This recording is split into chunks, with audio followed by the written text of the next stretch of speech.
Ya, continuamos. Entonces, hemos visto ya, en este caso, la formulación de Parker, ¿no es cierto? Y otros, en este caso, sus autores. Igual vamos a ver los fundamentos de Parker. ¿Cuáles son los fundamentos? O sea, como dije, todas las ecuaciones tienen sus propios fundamentos, ¿no es cierto? Aquí dice todas las partículas de un cauce finas y gruesas. Bueno, eso ya habíamos visto, ¿no es cierto? Igual habíamos indicado las gruesos y granulares. Al final, pues, si ustedes pueden ver las formulaciones, en este caso los fundamentos, los autores, casi van por ahí, ¿no es cierto? Las hipótesis que se plantean y todo lo demás. Poco les había explicado del modelo. Eh, Generalmente siempre lo hacemos de esta manera y por eso cuando nosotros hacemos una simulación, un río, siempre dividimos en la mayor cantidad de digamos, de, de perfiles, ¿no? Y solamente como una anécdota, por ejemplo, tuve la oportunidad de trabajar hacer unos estudios para el Metro de Quito, todo lo que es la parte hidrológica y meteorológica para el Metro de Quito. Entonces, me fiscalizaban a mí la compañía española, ¿sí? En este caso Acciona, que eran Acciona a través de unos españoles, ¿no es cierto? Entonces yo hacía la simulación de la quebrada esta, se llama, no sé si muchos de ustedes son de Quito o conocen, que se llama Cóndor Nián, que baja exactamente por Quitumbe. Y atrás de Quitumbe se queda la estación del metro, donde van a guardar los metros, en este caso que van a hacer recorridos. Pues esperemos que a un rato ya venga el metro, pues no. Entonces yo había hecho la simulación de esta quebrada, pues de una quebrada que más o menos de la así bajaba. Estoy hablando en planta, ¿no? No era mucho, ¿no? Y aquí había las entradas de las alcantarillas, aquí de la vía. El terminal quedaba más o menos por aquí más o menos, la parte de acá. Entonces la vía y luego continuaba acá. Entonces, esta es la vía que aquí está el terminal Quitumbe, ¿no? Aquí está exactamente el Quitumbe y atrás de esto está exactamente el estacionamiento del metro de Quito. Entonces lo que querían saber ellos es cuando crecía esta quebrada, hacia dónde alcanzaría los niveles de esta quebrada, del río, ¿no? Para ellos ubicar exactamente a la altura tal el terminal, para que no se inunden los metros. Entonces, ¿qué debía hacer la simulación exactamente de esa quebrada? Pues no, primero calculando los caudales máximos que eran para 50, me parece que diseñé, digamos, bueno, yo no diseñé, sino calculé para 100 años, 50 y 100 años, para los dos fue la simulación. Entonces, yo había hecho exactamente qué es lo que normalmente se hace. O sea, yo hago los perfiles como estos perfiles, vienen en planta, aquí de acá, simulo que son uniformes, tomo acá, así. Voy haciendo esto, voy haciendo esto, voy haciendo esto, esto, así de sencillo, ¿sí? Esto, así. Ya, pero siempre se toma perfiles perpendiculares del río, pero yo ya simulé, terminé y cuando me fiscalizaron, no es que me cogieron el estudio y revisaron, ¿no es cierto? Bueno, todo bien, pero a ver, por favor, tenga la bondad de simular cómo simula el fenómeno y aquí. Entonces, lo que ellos dijeron muy bien, ¿sabes qué, Carlos? No, no está bien porque trata de poner los perfiles cada 50 metros. Imagino que es cada 50 metros. Entonces me tocó sacar perfiles prácticamente ahí. ¿Qué implicaba esto? Implicaba de que cuando yo estaba haciendo perfiles así largos, ¿qué indicaba? Que aquí había un flujo uniforme de aquí hasta acá. Y a partir de esto había otras condiciones de otro flujo uniforme de aquí a acá. Pero con estas condiciones de aquí, ¿no es cierto? Igual a todas esas cosas. Entonces, cuando yo hago perfiles más pequeñitos, ¿qué pasa? Distancias más pequeñas, ¿qué pasa? Que entonces yo te estoy casi simulando, casi con tipo de elementos finitos, con una distancia muy pequeñita. Entonces, esta de aquí a acá es uniforme, esta de aquí a acá es uniforme. Entonces, a cada una de estas le voy a dar sus condiciones. Condiciones, ¿sí? Y voy ingresando por cada perfil. Entonces, claro, este es hilar más fino y me puede dar mayores resultados por cada tramito pequeñito, ¿no es cierto? Ir viendo, exactamente de irme dibujando la línea de crecida para estos 100 años de recurrencia y por supuesto los niveles que podían llegar acá al metro. ¿Sí me entienden? Entonces yo un poco les hablaba del modelo porque es lo que generalmente se hace, ¿sí? Generalmente se hace. Entonces, un poco, no complicado, sino lo más tiempo era sacar los perfiles de la topografía levantada. Por supuesto, la topografía debe estar una topografía bastante a detalle, casi con curvas de nivel cada 50 centímetros, que es, imagínense lo que ustedes. Pero aquí para tener, si yo hablo de este perfil, por ejemplo, ¿cuál sería esta sección? Este otro perfil podría ser esta otra sección, así, ¿no? Así, este otro y así. Entonces, de estos perfiles yo de ahí va entregando al río y por aquí va circulando el caudal. Si sumaba alguna quebrada, sumaba también este caudal, por supuesto, en tal o cual sector. Bueno, eso nos da para ese modelo. Entonces, esto es lo que, ¿por qué les hablo de estas cosas? Porque igual, cuando hay transporte de sedimentos, también por cada sección va a pasar el caudal sólido, ¿no? Va a pasar el caudal sólido y cada uno va a tener sus características. Y es lo que hablan en este caso, la permanencia de la constancia. De este constante implica que es constante en este tramo. Este tramo también es constante, pero ya con otras características de este tramo. Este tramo también será constante, pero las características de ese y así sucesivamente. En cambio, si yo digo de aquí a acá, le hago transformación, digo que es uniforme, esto y es falso, ¿no? Porque aquí tiene sus diferentes curvaturas, otras pendientes, demás, y al final, pues, no es real. Si se dan cuenta, no es real.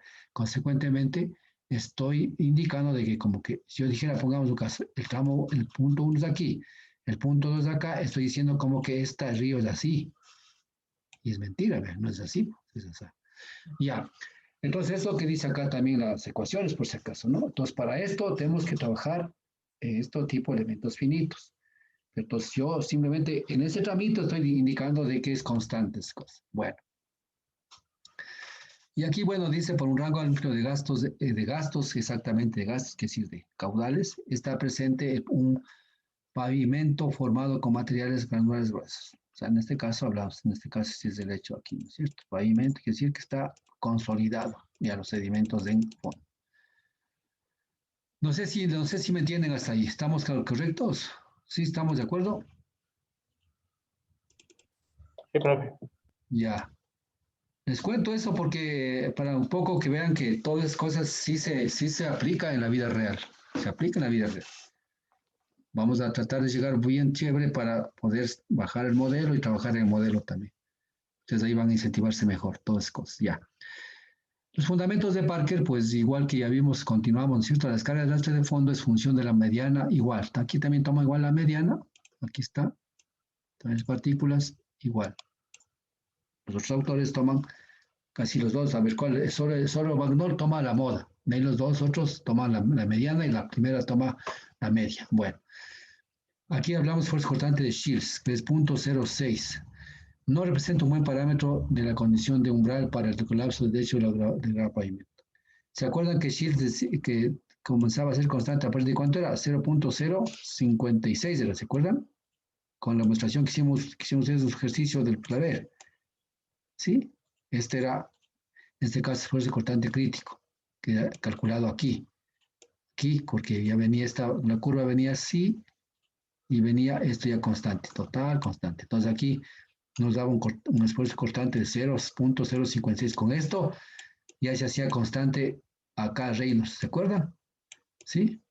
Y acá me está diciendo casi con ese valor. Mire, no representa un buen parámetro. Entonces 10.06 ya no representa un buen parámetro. La condición de umbral para el colapso del lecho de grava, pavimento. Es más o menos está referido a esto, ¿no? Y sexto dice la habilidad de la corriente medida en términos del tamaño máximo de partículas que puede transportar crece de significado, ¿sí? Carece de significado en un contexto de lastre cuasi uniforme de partículas, ¿sí? Entonces aquí hablamos en este caso del tamaño del máximo de partículas que puede transportar. Carece de significado en este caso, que dice, ¿no?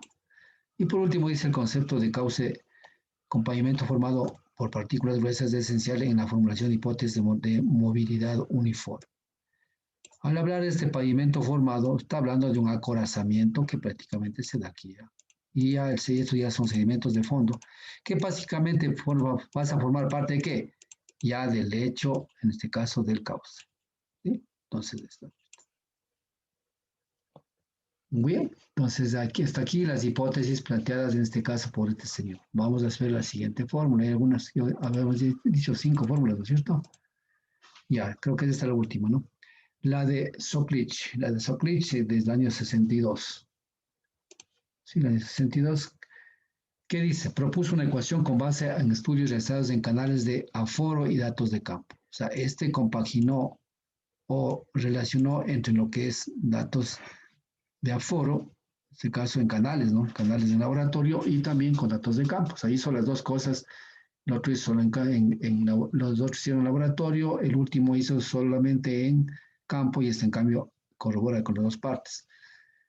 Todos tienen su fundamento, ¿no? Nosotros sabemos qué utilizar.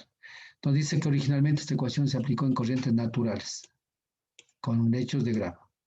Está un poco llamaríamos para materiales aluviales o ríos aluviales, ¿no es cierto? Sería en este caso.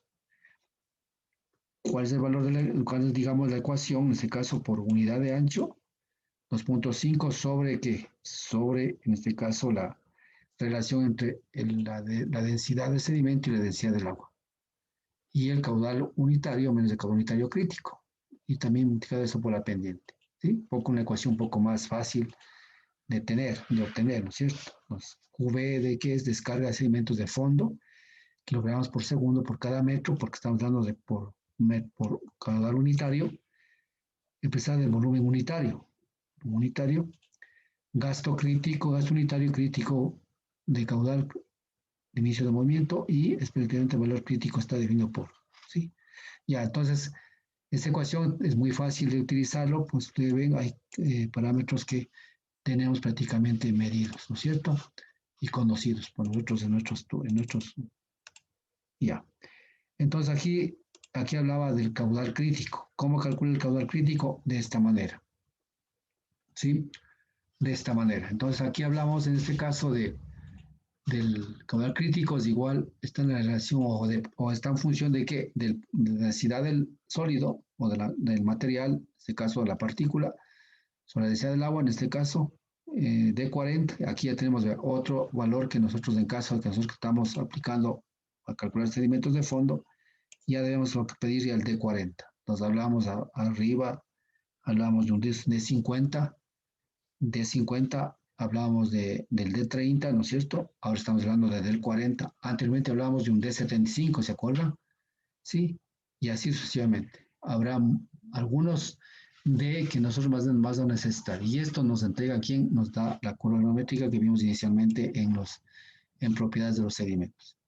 Ya, aquí hablamos en este caso el valor este, ¿no es cierto? Miren, este valor, este que estamos aquí, ¿no? Este es prácticamente es desde aquí.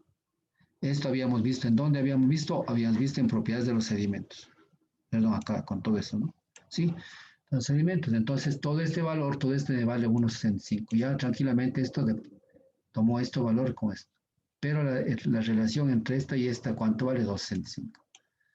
Es decir, aquí estamos nosotros para todo lo que hemos aprendido nosotros anteriormente, utilizamos acá. Ya, bueno, ¿qué implica el de 40? Es algo similar al de 50, simplemente dice tamaño de partícula, tal que 40% son menores o iguales de ese tamaño. ¿Sí? La descarga de la letra de fondo se da por.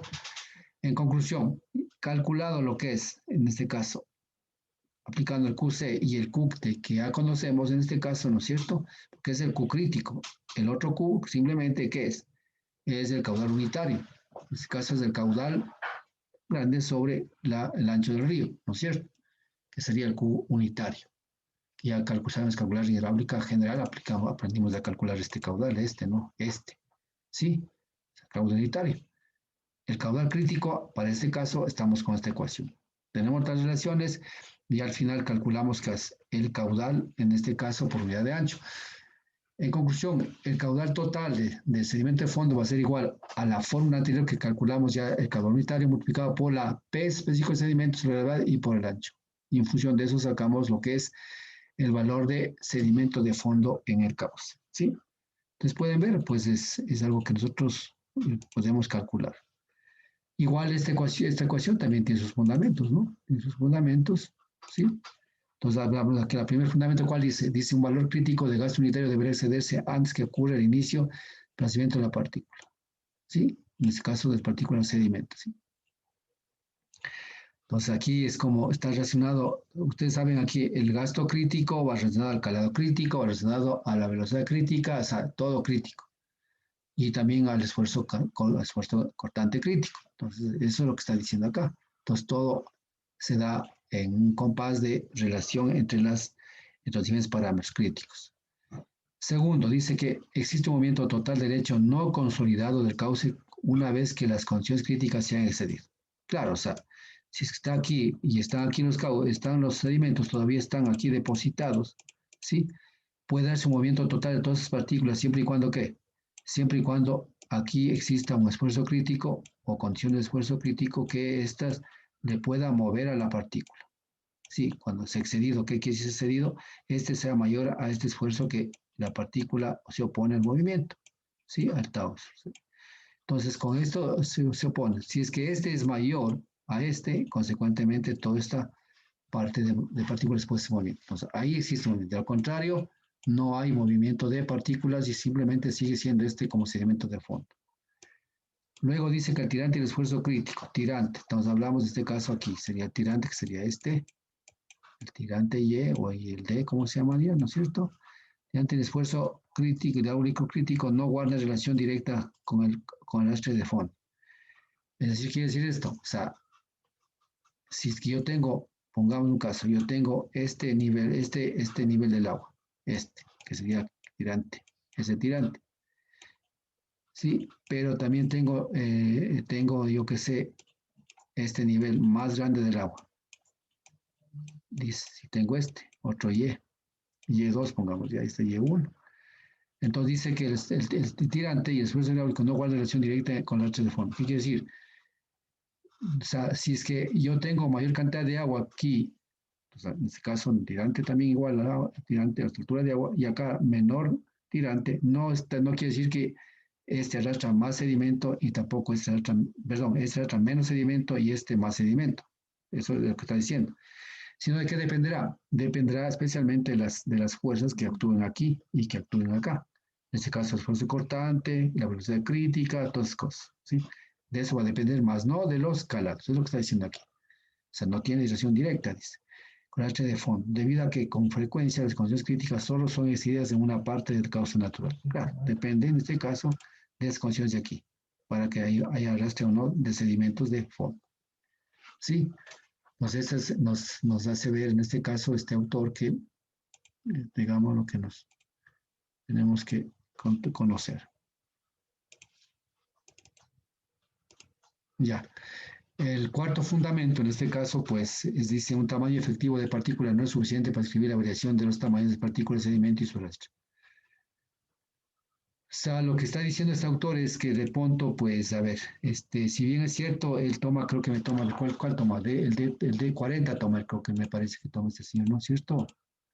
El D40, exactamente, el D40 toma este señor, como representativo prácticamente para calcular, en este caso, el sedimento de fondo, ¿sí? Entonces dice que de pronto, pues, un solo tamaño tomado como representativo de esto no es suficiente, dice, para ver la variación. En este caso, de los tamaños de partículas, sedimento y su rastro. ¿Qué quiere decir esto? Que de pronto, si hay una variación de tamaños de partículas, entonces, como que la fórmula no va a surtir mucho efecto. ¿Por qué? Porque yo estoy tomando solamente con el D40. Así de sencillo, es lo que está diciendo. Entonces, esta tiene en este caso, su digamos, su hipótesis, ¿no? Luego dice que las formas presentes en el fondo del cauce no influyen en el proceso de transporte, ¿sí? O sea, que lo que dice es que, si bien es cierto, aquí, pues en el hecho hay algunas formas que puede ser por aquí, ¿no es cierto? Una, lo que sea. Dice esto no influye en el proceso de transporte, o sea, no influye en el proceso de que estas partículas estén transportándose y que puedan influenciar estas cosas. Sí, estas son otras hipótesis que prácticamente en este caso él no se preocupa de lo que sean las formas del hecho de los cauces. ¿Sí? Y por último dice que la fuerza de ascenso no es importante en el proceso de transporte. O sea, en la fuerza de ascenso, o sea, esto no es importante. ¿Sí? Eso dice. Entonces, prácticamente hemos visto las 5 fórmulas. Cada una, ustedes ven, prácticamente tienen casi casi los fundamentos son casi iguales. La mayor parte, yo diría un 70% son fundamentos iguales. Y un 30% varían sus otros fundamentos que se proponen para llegar a demostrar sus fórmulas, ¿cierto? Entonces, estas son las más utilizadas, ¿no? Hay más fórmulas, pero eso ustedes pueden consultarlos, no tienen problema, pero esas son las más conocidas. Entonces, lo que nosotros que hacemos, nosotros en la vida real es que nosotros aplicamos, pues, por lo general yo aplico en la forma como he venido dando las clases, he venido aplicando en los estudios que a veces se tiene trabajo, se te aplica de esa manera. Y si hay un poquito más de tiempo, pues si tengo la hoja y se lo aplico las 5 fórmulas y comparo y luego digo muy bien cuál es la que mayormente se asemejan entre ellas y digo, estos son los valores que yo he calculado de sedimentos de fondo, ¿sí? Es lo que hago, ¿no es cierto? Entonces, ustedes igual, pues, usted tiene necesidad de aprender todo, entonces, y lo importante es que nosotros podemos darnos un poco la orientación. Muy bien, ahora sí, pues podemos ya voy a calcular con esto. Aquí está un ejercicio ya de aplicación. En este caso voy a aplicar todas las 5 ecuaciones y ver cuáles son los resultados que tenemos. ¿Sí? ¿Cuáles son los resultados que tenemos? Hasta aquí, muchachos, ¿alguna pregunta para comenzar a hacerle al problema de estos? No, profe. Todo está bien, ¿no es cierto? Sí, con los ejercicios quizás ya nos vengamos con preguntas, profe. Ya, listo.